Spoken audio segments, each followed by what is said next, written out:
బెంగళూరులో రామేశ్వరం కేఫ్లో జరిగిన ఆ బ్లాస్ట్ సంఘటన తర్వాత బెంగళూరులో శాంతియుత వాతావరణం ఉంటుంది అని నమ్మిన ప్రజలకి ఒక రకంగా భయం అనేది మొదలైంది. బెంగళూరులో కూడా బాంబులు పేలుతాయా అంటే అవును అనే ఒక ఆలోచనని రేకెత్తించింది.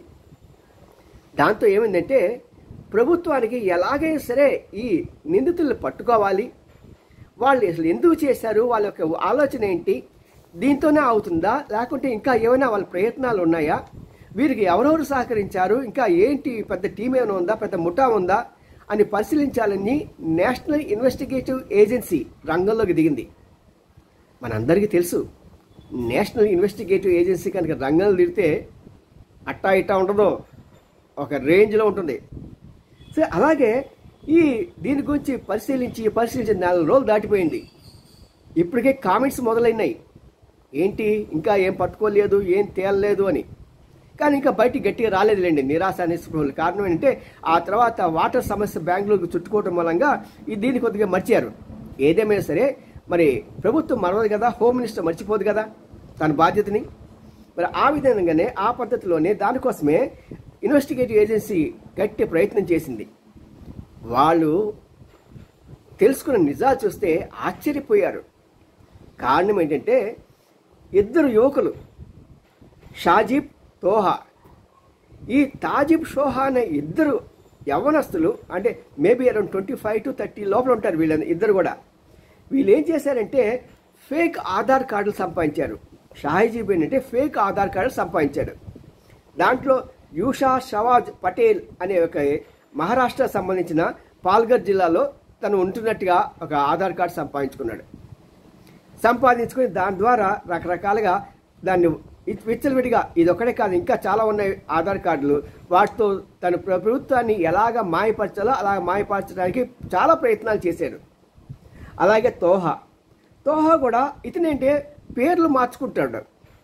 అతను పేర్లు మార్చడంలో చాలా దిట్ట. విఘ్నేష్ బీడీ అనే ఒక పేరుతో కర్ణాటకలో మరి ఇతను ఒక పేరుతో ఒక హోటల్లో రూమ్ తీసుకున్నాడు.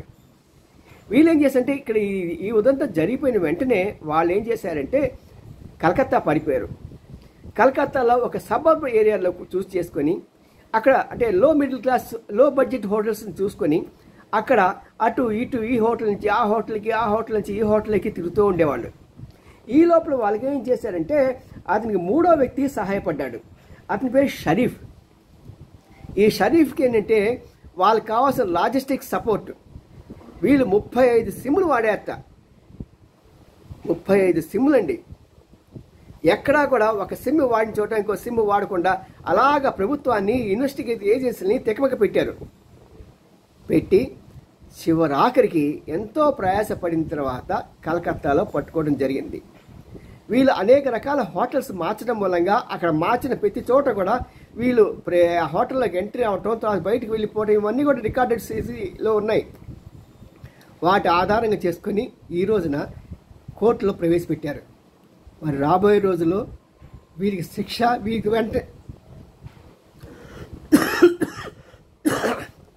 వీరికి అండగా ఉన్నవారు ఇంకా ఎవరెవరు ఉన్నారా అనేది కూడా బయటికి తేలుతుంది. ఎందుకంటే నేషనల్ ఇన్వెస్టిగేటివ్ ఏజెన్సీ అలా ఎవరిని వదలదు. మరి ఇంత ప్రయత్నం చేసిన వీళ్ళకి డబ్బులు ఎక్కడి నుంచి వచ్చాయి? క్రిప్టో కరెన్సీ అండి. క్రిప్టో కరెన్సీని మన షరీఫ్ పంపించి అతని ద్వారా క్యాష్ సంపాదించేవాళ్ళు. ఇలాగా వాళ్ళు ఏం చేశారంటే స్లీపర్ సెల్స్ లాగా కొంతమందిని పెట్టుకొని యాక్ట్ చేసేది, ఆ క్రియలో పాల్గొనేది ఒకరైతే వాళ్ళకి సపోర్ట్ చేసేది, వాళ్ళకి లాజిస్టిక్ సపోర్ట్ ఇవ్వటం, కానీ ఈ ఆధార్ కార్డులు, సిమ్ కార్డులు ఇవన్నీ అరేంజ్ చేసేది మరొక వ్యక్తి, తెలియని వ్యక్తి. అంతవరకు మన ఇంటి పక్కనే ఉంటాడు, మంచివాడిగా కనిపిస్తాడు, కానీ చేయవలసిన దుర్మార్గం మొత్తం చేసేస్తున్నారు. మరి ఇలాంటి వారిని మనం సాధారణ ప్రజలు కూడా ఒక పక్క మనం కనిపెడుతూ ఉండాలి. మన పక్కన ఎవరు ఉన్నారు, మన ఇరుగు ఎవరు, మన పొరుగు ఎవరు, మన వీధిలో ఎవరు ఉంటున్నారు అనేది. అప్పుడే ప్రభుత్వానికి మనం కొంత సహాయపడి ఇలాంటి విషయాల్లో మనం ప్రభుత్వాన్ని సహకరించి ఇలాంటి బ్లాస్టులు జరగకుండా మనం దేశాన్ని, మన రాష్ట్రాన్ని మనం చక్కగా కాపాడగలుగుతాం. మరిన్ని విశేషాలు వచ్చే వారం మీకు తెలియజేస్తాం.